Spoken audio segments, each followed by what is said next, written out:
আমি তাদের সাথে কথা বলতে চাই। একদল তরুণ নেতৃত্বের প্রতি আস্থা রেখে সারা দেশের ছাত্র জনতা নেমে এসেছিল রাজপথে। বদলে দেয় ইতিহাস।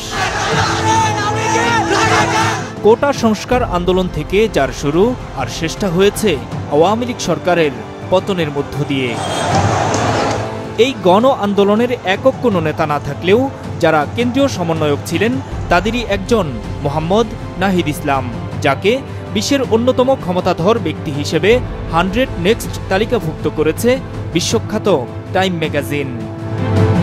বুধবার প্রকাশিত ম্যাগাজিনটিতে 100 উদীয়মান ক্ষমতাধর ব্যক্তির তালিকায় স্থান দেয় নাহিদ ইসলামকে, যিনি শেখ হাসিনা সরকারের পতনের পর গঠিত নোবেলজয়ী অর্থনীতিবিদ ডক্টর মোহাম্মদ ইউনূসের নেতৃত্বাধীন অন্তর্বর্তী সরকারের ডাক, টেলিযোগাযোগ ও তথ্য প্রযুক্তি এবং তথ্য ও সম্প্রচার মন্ত্রণালয়ের উপদেষ্টা। ম্যাগাজিনটি বলছে, গোয়েন্দা সংস্থার নির্যাতনের শিকার হওয়ার পর তিনি দেশব্যাপী ব্যাপকভাবে পরিচিত হয়ে ওঠেন। বৈষম্য বিরোধী ছাত্র আন্দোলনের এক পর্যায়ে তিনি এক দফা ঘোষণা করেন, আর সেটি ছিল অবশ্যই শেখ হাসিনাকে পদত্যাগ করতে হবে।